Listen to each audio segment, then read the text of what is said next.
આજે આપણે વાત કરીશું ટાટા અલ્ટ્રોઝની જે સ્પેશિયલ આપણી પાસે GJ6 બરોડાથી કિટ ફિટિંગ કરાવવા માટે આવ્યા હતા સન્ડે. તો ખાસ સનીભાઈ, તો તમે જે મારુતિ ઓટોકેશનો કોન્ટેક્ટ કર્યો તો કયા માધ્યમથી તમે કોન્ટેક્ટ કર્યો? સૌથી પહેલાં એમના સારા એવા મેં ફેસબુક અને ઇન્સ્ટાગ્રામ પર વિડીયો જોયા. એમનું સારું એવું નામ છે, બરાબર છે, સારા ક્લાયન્ટ છે, સારા વર્કર છે, એ બી પ્રોફેશનલ છે. જે કીટ લગાવી છે સૌથી બેસ્ટમાં બેસ્ટ છે. સારું એવું એવરેજ આપે છે, સારું એવું ફિટિંગ કરેલું છે, કોઈ બી વસ્તુને કાપી કૂટીને કરેલું નથી, પ્રોપર રીતે કરેલું છે એકદમ.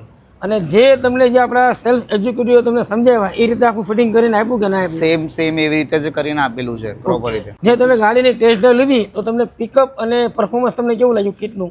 સૌથી સારામાં સારું લાગ્યું છે. પેટ્રોલ પર જેવી રીતે ચાલતી હતી સેમ એવી રીતે જ ગેસની અંદર ચાલે છે. કોઈ બી દબાવ થતો નથી ગાડીની અંદર. તો જો તમારી પાસે પણ ટાટા અલ્ટ્રોઝ હોય 2025નું મોડલ હોય તો આવી જાઓ મારુતિ ઓટો ગેસમાં અને મારુતિ ઓટો ગેસ ટીમનો સંપર્ક કરો. છે ડિસ્પ્લે ઉપર કોન્ટેક્ટ નંબર આપ્યો છે, નંબરનો કોન્ટેક્ટ કરો, લાઇક કરો અને શેર કરો.